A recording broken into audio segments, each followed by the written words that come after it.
Performing arts, a contemporary arts here in the Philippines. Good morning, everyone. Today, we are going to continue with one of the subtopics in the contemporary arts in the region, and I hope that you'll give your attention to this presentation. Thank you. What is performing arts? The term performing arts refers to any art form in which artists or actors use their voice and body to interact with other performers, objects, or even the audience. It differs from visual arts in that it travels across time and space and is typically conducted by a group of individuals with differing degrees of experience and expertise, each performing a particular role.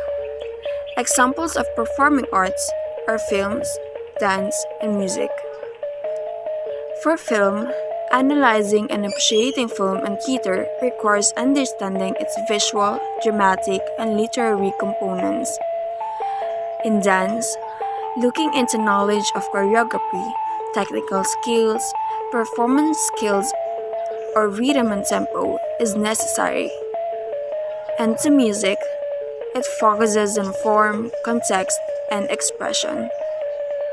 But moving on, we are going to focus to the dances and music under performing arts here in the Philippines. These may be folk dances, music, or even a play which is usually created by a single person or a group of people to represent their culture and traditions. For folk performing arts, folk dances, plays, and dramas constitute most of the folk performing arts in the Philippines. Each ethnic group in the Philippines possess their own heritage on folk performing arts.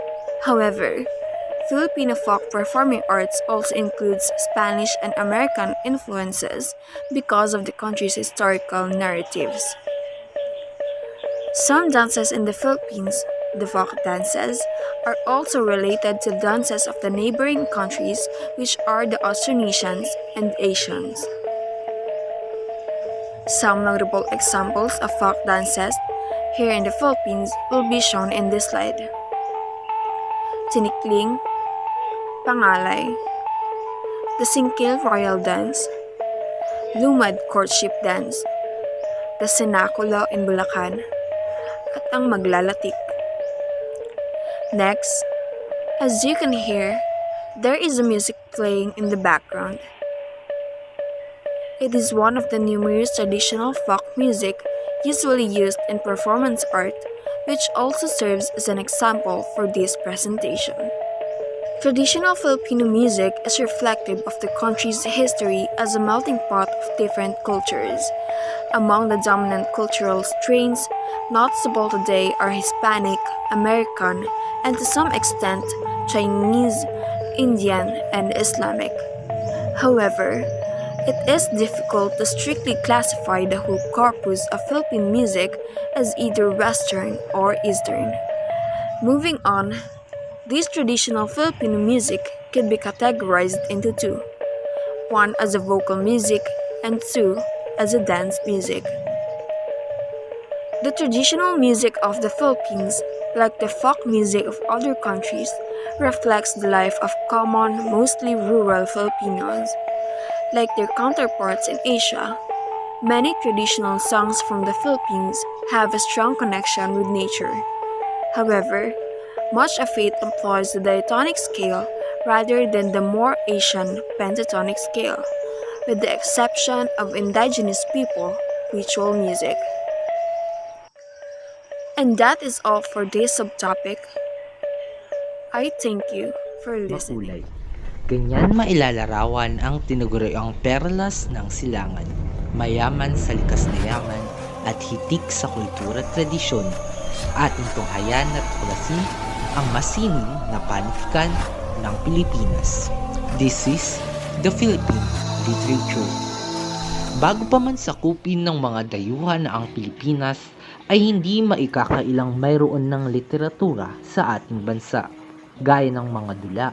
Ngunit mas naging hitik pa ito sa pagpasok ng mga Kastila na sadyang nagkaroon ng malaking impluensya sa panitikan ng ating bansa. Ang ating mga ninuno ay may sarili ng pantikan bago pa man dumating sina Magellan sa Pilipinas. Nagtataglay ang panitikang ito ng kasaysayan ng ating lahi, mga kwentong bayan, alamat, epiko, kantahing bayan, karunungang bayan, salawikain, kasabihan, bugtong, palaisipan, at iba pa. Ngunit ano nga ba ang ibig sabihin ng Philippine literature? Philippine literature refers to the traditional oral literature of various ethnic groups in our country. It includes the story of Malakas at Maganda and epics such as Hudhud ni Alibuyon, Dangan, and the likes. Ang panitikang Pilipino ay katulad din ng panitikan ng alimang bansa sa daigdig na sumasaklaw sa pasalita o pasulat na nagpapahayag ng mga damdaming ukol sa mga gawi at kaugaliang panlipunan, paraan ng pamumuhay, kaisipang pampolitika at mga kapaniwalaang panrelihiyon, ang kanilang mga adhikain, ang kanilang mga pangarap mula pa sa bukang liwayway ng kanilang mga kabihasnan hanggang sa kasalukuyan. Sa madaling salita, ang panitikan sa Pilipinas ay nangangahulugan sa mga iba't ibang tradisyonal na kwento katulad ng mga epikong nabanggit. Ako si Gerald Salas at ito ang aking dokumentaryo tungkol sa panitikan ng Pilipinas. Before we continue on our reporting, I just want to take a short break. We are going to watch a Netflix series.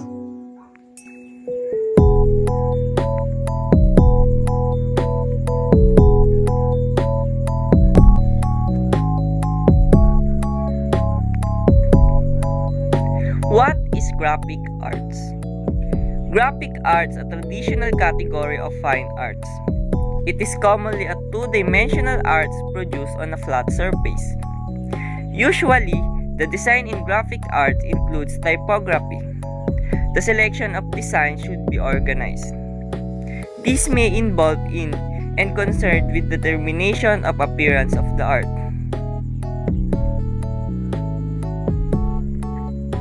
Sketching, paintings, photography, and calligraphy are some examples of graphic arts. Oops, sorry for an interruption. We should move in the next series.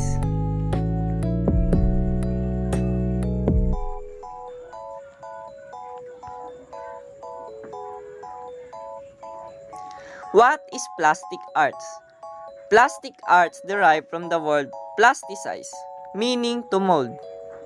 It is described any art form which involves modeling or molding in three dimensions.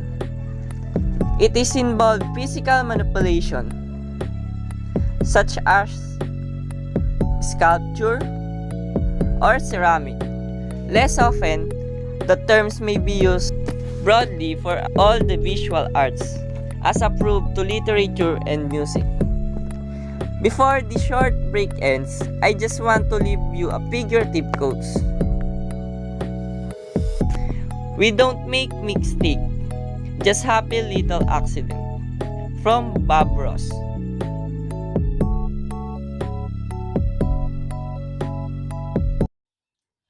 Easter Sunday is a resurrection of Jesus from the dead. This occasion will be a day of reflection and beginning for a new day and a new life. It is also a great opportunity to look back from the past of our nation's humble beginnings. We all know that our country's culture and traditions can be traced from our old civilizations way before the Spaniards came. This civilization is full of unknown and mysteries. So we investigate and our findings lead us to the country's pottery industry. This banga is an example of Philippine pottery. It is simple, but it's also the key to the mystery of the Philippine civilization.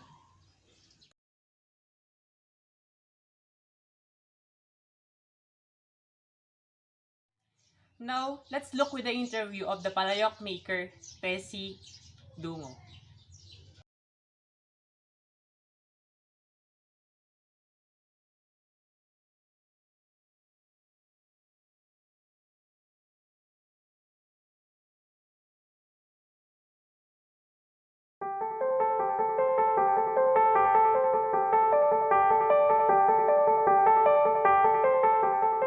Yung paggawa ng palayok, sabi, marumi daw.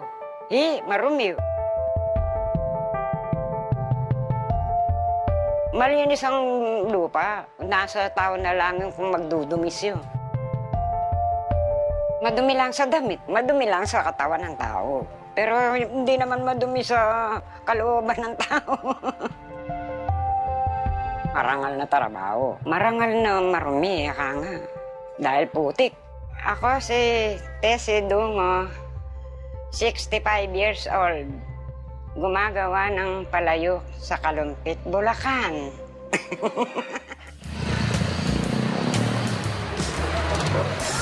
Wala nang palayok na nabibili dito. Mas uso na ngayon yung mga aluminium gamit, kawali.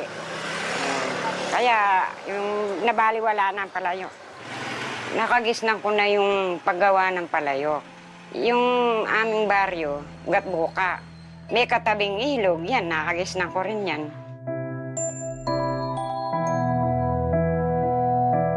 Kung wala yung ilog, hindi mabubuhay kung minsan yung mga taong umaasad yan.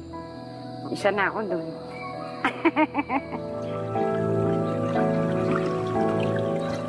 Mula nung malilit kami, binuhay na kami ng nanay ko, ganyan. Sa palayok. Kumuha sila ng buhangin sa sapa para pangalo sa palayok. Sumisisid sila para makakuha sila ng buhangin. Pagka namin yung buhangin, patutuyin muna namin yung sa araw. Kinabukasan o kaya hapon. Ito na, magmamasa na ako ng sa paa. Dito, kinukuha yung lupa na lulo sa akin. Ligilingan. Una, yung lupa at saka yung buhangin, minimix yan sa paa. Parang ano siya, kalamay din na kailangan makunat. Nakita ko kasi yung pagmimix sa paa, kuminsan may butil, nasisira si palayok. Naisip ko, ginaya ko yung sa tinapay. Nagpundar din ako ng style ng makina na yung parang sa tinapay. Pakuluan muna yan, tapos itatapon para hindi maglasang lupa. Masarap paglutuan ng palayok sa kanin, mabango. Tsaka yung paksiw, hindi mapapahan sa 4 na araw. Kasi nga, yung sa palayok, hindi naapektuhan yung linuluto. Pero yung sa kasirola, kaldero, kawali, nag-iiba lasa, hindi masarap. Minsan lasang panis, kahit na hindi panis. Pinilit kong linagay ko sa utak ko, kailangan matuto ako nito. Hindi ako nakapag-aral. Kung matuto ako nung meron akong alam kahit papaano. Kailangan pag gumagawa ka ng palayok, matyaga ka lang para makarami ka. Pero kung tamad-tamad ka, kahit na isang palayok, wala kang mapapalitaw. Yung na ako, nakabubuo na ako ng medyo maganda-ganda. Nakakatapos na ako ng 300 isang linggo, 350, ganun. 15 anyos na ako nung nakabuo na ako ng ganun karami. Bukas ang umaga, ibababa na para pukpukin. Patitigasin muna siya. Dito. Yung paggawa nga ng palayok, pinagpalaki ko sa mga anak ko. Hindi nga lang nakapagtapos, pero napalaki ko silang maayos. Nagpupukpuk na tayo ngayon para bumilog na, mabuo na ang palayok. Hinay-hinay lang ang pagpukpok para hindi masira. Kakayusin mo sa loob ng yung bato. Batong ganyang kalaki yun. Para magkakorte siya ng palayok. Tapos na yan, no? Gagamitin ko naman ng tsinelas. Iniikot-ikot ko na sa loob para makinis, maganda. Pag inipo mo yung palayok ko, makinis, magaan. Quality, pagkagawa. Makinis na, oh. Tingnan nyo, oh. Hindi pa pwedeng lutuin kasi basa pa. Mga 3 days, pag pwede na, ibibilad. Ang mahalaga, hindi kagad lutuin para hindi masira. Ang kalaban, ulan. Kasi pag malamig ang palayok, masisira yung kung saan parte malamig yung palayok. Kailangan pantay ang bilad. Pinipihit-pihit pa yun hanggang nakabilad. Dapat matuyong pantay kasi maselan ng palayok. Pag hindi pantay ang pagkatuyo sa araw yan, kakapakin mo sa puwit yan. Ibang tunog. Mabagal na akong magtrabaho, hindi na yun dati. Matanda na ako, hindi ko na kaya yung mapagod ng gusto. Yung mga kamay ko masasakit.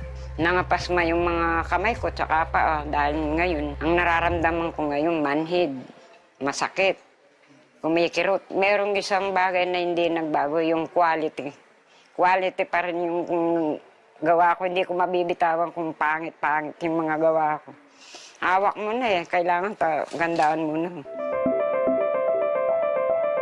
Isasalansan mo, isasaping mo sa kahoy. O ngayon, pagka napaikutan ng sandal na palayo, kamada na dun. Saka mo tatabunan ng mga ginikan. Pag gusto mo makatipid ng kahoy, mamulot ka na lang ng tayo ng kalabaw.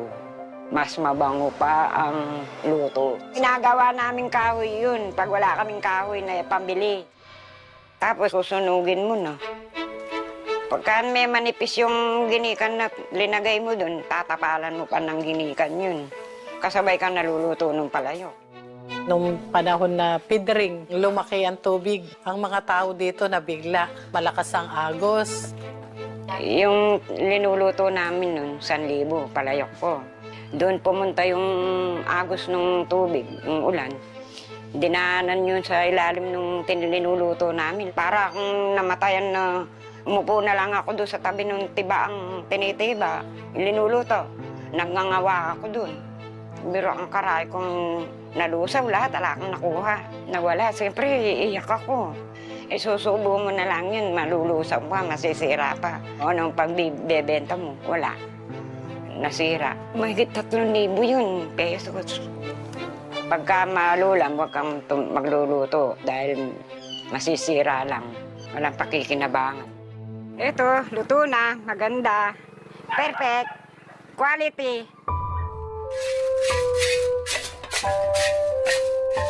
Tingnan mo naman, mapupula oh. Okay. Oh, yan oh, maganda na po. Natutuwa ako at maganda yung gawa ko, maganda ang pagkaluto. Hindi sira. Mabili ang gawa ni Aling Tessie. Kaya nga sabi ng mga namimili itong gawa ni Aling Tessie kahit saan namin dalin, mabili. May order si Mila. Sa Manila Hotel nga yun. Pang-kari-kari yun. Sa Japan. Sa Australia, yung pisa ko nasa California. Nagdala siya no. Sabi ko salamat sa Diyos at kahit papano nagugustuhan yung gawa ko. Oh. Kasi sumagot naman yung kumukuha. Kasi makinis, makintab.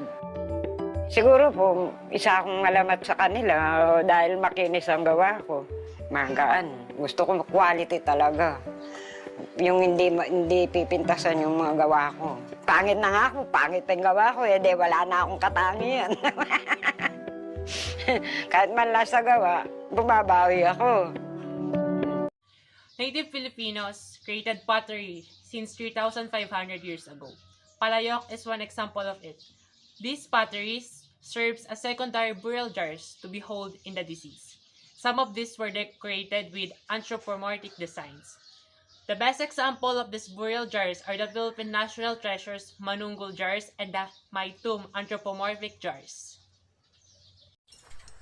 Now, the team traveled to Quezon, Palawan to visit the infamous Tabon Cave, where the remains of Tabon people are recovered. That is believed to be the first inhabitants of the Philippines. In this historical area, the manunggul jar are also found that is also believed to reflect the culture of the ancient Philippine civilization. Mula sa Pantalan, kinailangan pa naming bumiyahe sakay ng bangka para marating ang Tabon Cave Complex.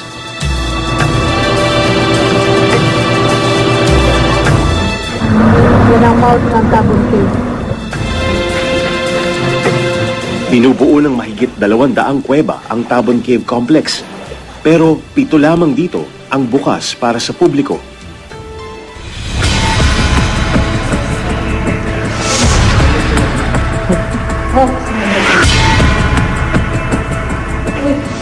Dito sa Tabon Cave, dito rin nagmula yung unang apoy. Ang katunayan, kaya maitim yung baba ng lupa na yan, dyan nagsimula yung apoy. Nung araw, dito sila nagluluto rin. Tapos, dito rin sila nakatira. In the year 1962, the American anthropologist Dr. Robert Fox discovered the remains of a Tabon man that is believed to live 20,000 years ago.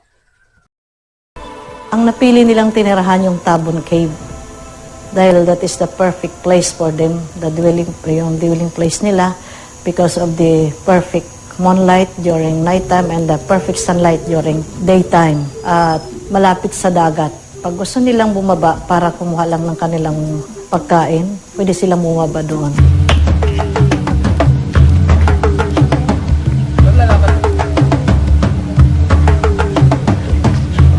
Ito yung tinatawag natin na Igang Cave, the longest cave in Tabon Cave Complex.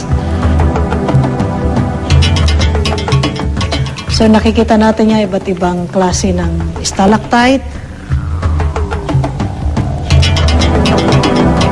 Papasok tayo dyan, makikita natin ng mga rare, ng mga insekto nasa loob.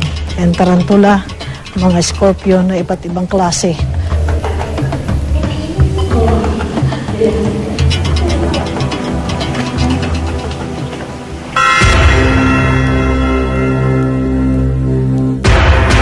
Ito ang Manunggol Cave, na dito nakuha ang Manunggol jar. Nagtawag, na ibig sabihin ng Manunggol Cave or Manunggol is standing rock from the Tagbanwa term. Secondary burial, that is 790 to 810 BC. Height nito, 10 feet above sea level. Jars, like the Manunggol jar, or the remains of the dead people are placed and serve as their burial jars. On its cover, there is a carving where there are two people who are riding a boat. That is believed to be the one who guides their soul to the afterlife. The Philippines is a poor country, yet its culture and tradition is one of the richest in the world. The national treasures that we have is valuable than gold. And maybe these are the answer for the prosperity that we are looking for. Thank you.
In 1991, the National Museum Archaeological Team discovered anthropomorphic secondary burial jars in Ayov Cave, Barangay Pinol, Maitong Province of Sarangani, Mindanao, Philippines. The jars are commonly known today as Maitum burial jars. They are made of earthenware and are characterized by their design that suggests human figures with complete or partial facial features of the first inhabitants in Mindanao. Furthermore, they give emphasis to the Filipinos' popular belief of life after death. According to Dr. Eusebio Dizon, head of the archaeological team, these type of burial jars are unique and intriguing because they have not been found elsewhere in Southeast Asia. These jars have characteristics that belong to the developed Metal Age period in the Philippines.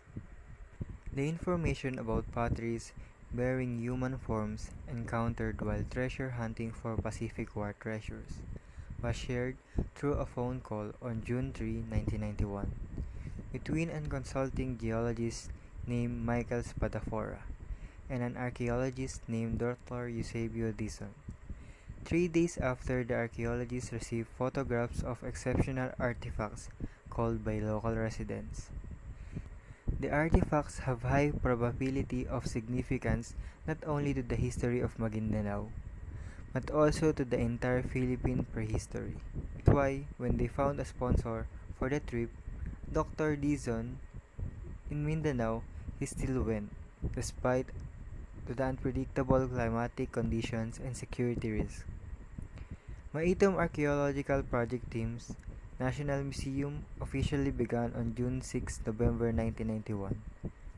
Ayov Cave, now referred to as Pinol Cave, is a Miocene limestone formation located approximately 1,000 meters due south of the Mindanao shoreline, with an elevation of 6 meters. The site is located on the coastal area of Pinol, Maitom, earlier part of the province of South Cotabato, Sarangani. The first stage of works was completed in December 1991, the second from April 8 until May 3, 1992, and the third and the final phase was from January 17 to February 15, 1995. Unfortunately, the conflict between the armed forces of the Philippines and the Islamic Liberation Front in the 70s led to irreversible losses to the historic site. He threatened the future openings and to prevent retention. No full Maitom jar in the form of a woman survived, but there is still evidence of its existence, such as numerous pottery shards of the female breast. This is an indication of equality in terms of practices from jar burials. Overall, a total of 29 cans of burial and about 33 baskets or about 4 cubic meters of archaeological materials was collected. Most of them are now in the possession and maintenance of the National Museum, and some of them at the exhibition on the second level of Municipal Hall of Maitum, in the exhibition called Treasures of Maitum. And because of its importance, Pinol Cave was declared a National Museum of the Philippines as important cultural property on May 5, 2009. Even though the burial jars are similar to the pottery found in Colaman Plateo, southern Mindanao, and many more excavation sites here in the Philippines, what makes the Maitum jars uniquely different the specific how the anthropomorphic features depict the specific dead persons whose remain they guard.